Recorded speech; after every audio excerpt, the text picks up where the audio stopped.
Hello student, और एक बार फिर से हम बात करेंगे महत्वपूर्ण सूत्रों के विषय में। तो महत्वपूर्ण सूत्रों के विषय में पहले अध्याय में हमने पढ़ा माहेश्वर सूत्रों के बारे में। तो माहेश्वर सूत्र भगवान शिव द्वारा प्रदत्त होने के कारण माहेश्वर कहे जाते हैं। माहेश्वर सूत्रों की संख्या 14 होती है। माहेश्वर सूत्रों की संख्या 14 होती है।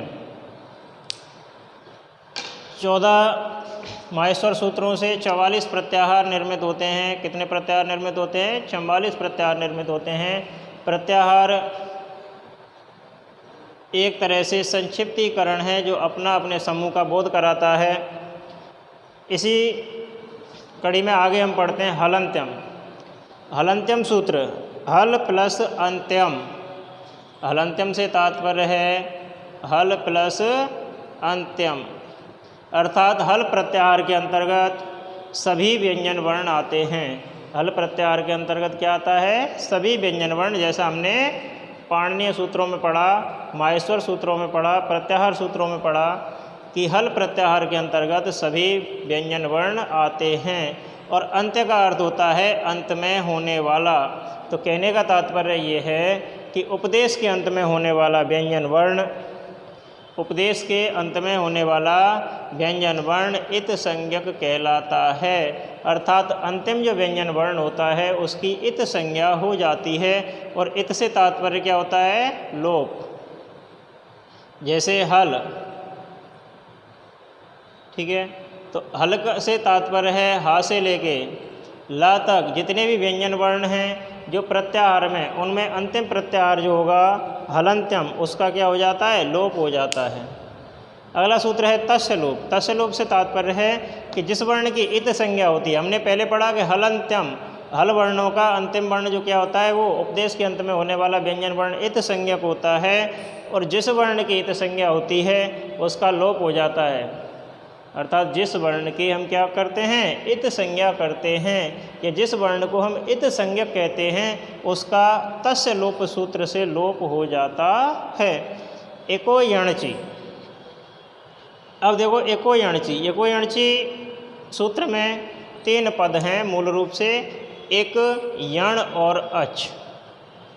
एक से तात्पर्य है एक के स्थान पर, और यण से तात्पर्य है यण हो जाता है। अचि से तात्पर्य है अच वर्ण परे होने पर। तो कहने का तात्पर्य यह है कि अच वर्ण परे होने पर एक वर्णों के स्थान पर यण वर्ण आदेश हो जाते हैं। यानी एको यणचि सूत्र से क्या होता है? यदि एक वर्ण के बाद कोई अच वर्ण है, एक वर्ण से तात्पर्य माहेश्वर सूत्रों से निकाला होगा। एक से तात्पर्य है ई उ री ली। एक से तात्पर्य क्या है? ए उ री और लरी। और यण से तात्पर्य है य व र ल। जैसा आपने यण संधि में पढ़ा होगा। तो ई उ री लरी और यण से तात्पर्य है या व र ल। तो जब ई उ री और लरी के बाद कोई अचवर्ण होता है, क्या होता है? अचवर्ण, लेकिन होना चाहिए असमान अचवर्ण। तो ई उ री लरे के बाद यदि कोई असमान अचवर्ण है तब ई के स्थान पर या, क्रम से करेंगे इन्हें, ठीक है भाई। तो एक के स्थान पर यण होते हैं तो ई के स्थान पर या हो जाता है, उ के स्थान पर वा हो जाता है, री के स्थान पर र हो जाता है, और लरे के स्थान पर ला हो जाता है। किस सूत्र से? एको यणचि सूत्र से। जैसे तुमने पढ़ा होगा कि मैं पढ़ा दूँ, एति प्लस आदि, एति प्लस आदि। तो देखो ई एक है, आ अच है, ठीक है। तो ई के स्थान पर या हो जाएगा तो शब्द क्या बनेगा? इत्यादि, ठीक है। तो कहने का तात्पर्य है जब एक वर्णों के बाद कोई अचवर्ण होता है तब एक वर्ण के स्थान पर क्रमशः या व रा ला अर्थात यण प्रत्याहार के वर्ण हो जाते हैं। अगला सूत्र है झलाम जस जसी। तो झलाम, झलाम से तात्पर्य है झल प्रत्याहार के स्थान पर, जस से तात्पर्य है जस प्रत्याहार के वर्ण हो जाते हैं। कब होते हैं लेकिन? झसी, यानी झस प्रत्याहार परे होने पर, यानी झस प्रत्याहार परे होने पर झल प्रत्याहार के स्थान पर जस प्रत्याहार के वर्ण हो जाते हैं। अर्थात वर्ग का तीसरा चौथा वर्ण यदि बाद में हो, परे का अर्थ है बाद में हो, और वर्गों के पहला दूसरा तीसरा चौथा वर्ण यानी प्रथम द्वितीय तृतीय चतुर्थ वर्ण या सा सा साहा हो, तो उनके स्थान पर, किनके स्थान पर? इनके स्थान पर तृतीय वर्ण आदेश हो जाता है झलाम जस झसी सूत्र से। अगला सूत्र है संयोगांत से लोप। संयोग, संयोग माने संयोग से, अंत से माने अंतिम वर्ण का लोप प्राप्त होता है। तो कहने से तात्पर्य है कि जिस पद के अंत में संयोग हो, यानी जिस पद की संयोग संज्ञा हो, जिस पद के अंत में संयोग हो उसे संयोगांत कहते हैं, और इस सूत्र से संयोगांत का लोप हो जाता है। अर्थात कहने का तात्पर्य यह है कि संयोग से अंतिम वर्ण का लोप हो जाता है। ठीक है। अलो अंत्यस्य, अल प्रत्याहार के वर्ण, अंत्यस्य माने अंत में होने पर क्या होता है?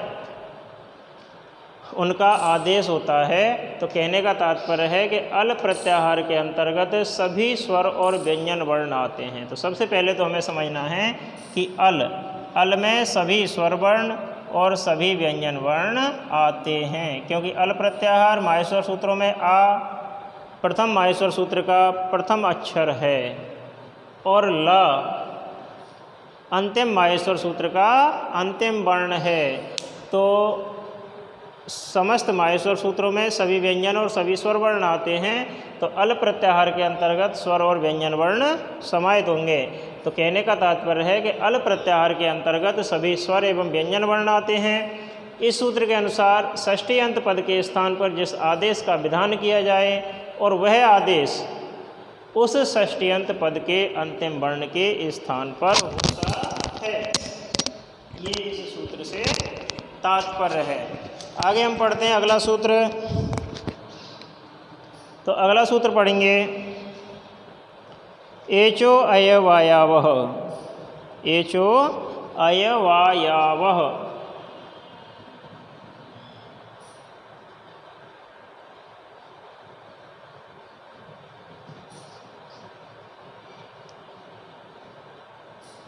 तो देखो ये मैंने अभी मिटा दिया। ठीक है।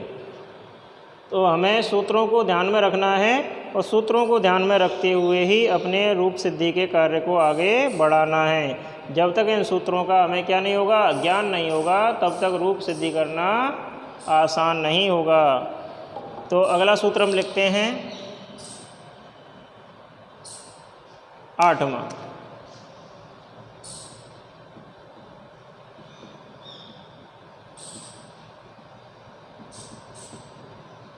Echo अयवायावः, echo अयवायावः। तो कहने से तात्पर्य है कि एच के स्थान पर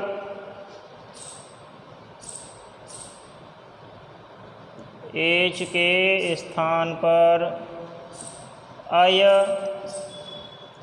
अब, आय और आव आदेश होते हैं। एच के स्थान पर अय, अब, आय और आव आदेश होते हैं। देखो एच प्रत्याहार, एच प्रत्याहार में क्या होता है? एच प्रत्याहार से तात्पर्य है ए, ओ, ऐ और औ, ए, ओ, ऐ और औ। तो एच प्रत्याहार, तो इस सूत्र का अर्थ क्या होगा कि जब एच प्रत्याहार के बाद, जब एच प्रत्याहार के बाद कोई अच वर्ण यानी स्वर, जब एच प्रत्याहार के बाद कोई अच वर्ण हो, तब एच के स्थान पर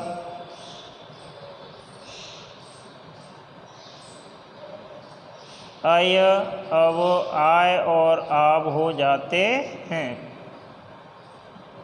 कहने का तात्पर्य है, अब आपके समझ में आ गई होगी परिभाषा, कि जब एच प्रत्याहार का कोई वर्ण विद्यमान है और उसके बाद में कोई भी स्वर वर्ण आ रहा है, ए, ओ, ऐ और औ, इनके बाद कोई भी स्वर वर्ण है, तब हम क्या करेंगे, ए के स्थान पर अय, ओ के स्थान पर अब, ऐ के स्थान पर आय और औ के स्थान पर आब आदेश कर देते हैं इस एचो अयवायावह सूत्र से। जैसा आपने पढ़ा होगा कि जैसे पो धन अन, तो पो में क्या है, ओ है, इसके बाद क्या है, आ है, तब हम ओ के स्थान पर क्या करेंगे, अब करेंगे, तो पो के स्थान पर क्या करेंगे, अब, और जब इसको जोड़ा जाएगा तो क्या बन जाएगा, पवन, क्या बनेगा, पवन। तो कहने का तात्पर्य है कि एच वर्ण के स्थान पर अय, अब, आय और आब आदेश हो जाते हैं, अर्थात जब एच प्रत्याहार के वर्णों के बाद कोई स्वर वर्ण विद्यमान है तब ए, ओ, ऐ, औ के स्थान पर क्रमशः अय, अब, आय और आब आदेश हो जाते हैं। आगे पढ़ते हैं हम।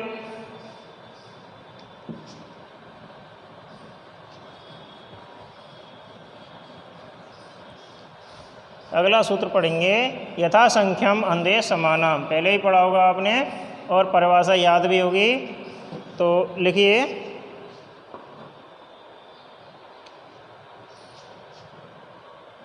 अगला सूत्र लिख देता हूँ मैं।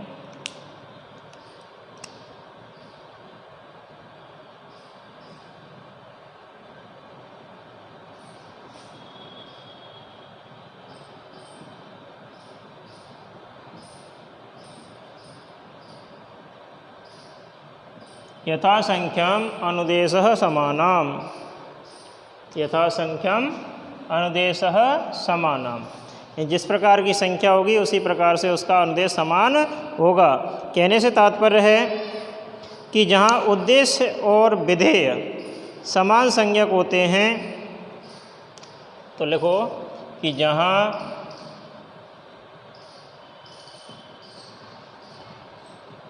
उद्देश्य और विधेय समान संख्यक होते हैं, वहाँ जो परिवर्तन होगा, कहने से तात्पर्य है वहाँ जो विधेय होगा वो क्रमानुसार होता है। जहाँ उद्देश्य और विधेय समान संख्यक होते हैं वहाँ विधेय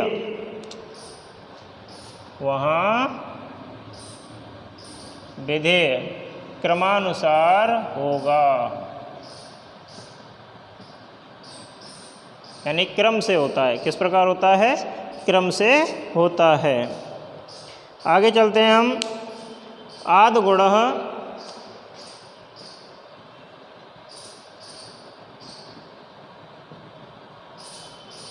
आदगुण सूत्र के बारे में पढ़ेंगे, तो पढ़ेंगे कि आद से तात्पर्य है आवर्ण, आद से तात्पर्य है आवर्ण, तो अवर्ण के पश्चात गुण आदेश होता है, आत गुण। तो आद से तात्पर्य है अवर्ण के पश्चात गुण आदेश होता है, अवर्ण के पश्चात गुणादेश होता है। तो संस्कृत की भाषा में अ, ए और ओ ये गुण संज्ञक होते हैं, अर्थात अ, ए, ओ की गुण संज्ञा होती है। आ, ए, ओ की क्या होती है, गुण संज्ञा होती है। और अवर्ण से अच परे होने पर पूर्व और पर के स्थान पर एक गुण आदेश हो जाता है। सीधी सी परिभाषा है कि जब सीधी सी परिभाषा जैसे आपने पढ़ा होगा कि जब आ या आ के बाद ई या ई वर्ण हो तब दोनों के स्थान पर ए, और आ या आ के पश्चात उ या ओ वर्ण हो तब दोनों के स्थान पर ओ एक गुणादेश हो जाता है। जैसे हमने पढ़ा रमेश, तो रमा धन ईसह, ये संधि विच्छेद हो गया इसका। तो देखो पहले क्या है आ, और उसके बाद क्या है ई, आ और ई, इन दोनों के स्थान पर एक गुणादेश यानी ए हो जाएगा, और उसके बाद में जब हमारा रूप सिद्ध होगा तो रमेश होगा। तो कहने से तात्पर्य है कि आवर्ण के पश्चात गुण आदेश होता है। आ, ए और ए ओ की गुण संज्ञा होती है। प्रश्न पूछा जाता है गुण संज्ञक वर्ण कौन कौन से हैं, तो आ, ए और ओ गुण संज्ञक हैं। आ या आ के पश्चात ई या ई आए तो दोनों के स्थान पर ए, और आ या आ के पश्चात उ या उ आए तब दोनों के स्थान पर ओ एक गुणादेश हो जाता है। इसमें अल और अर का भी स्थान होता है। ठीक है, आगे के सूत्रों के लिए हम अगले अध्याय में चलेंगे जहाँ इसके आगे के सूत्रों को पढ़ाया जाएगा। आज के लिए इतना ही, धन्यवाद।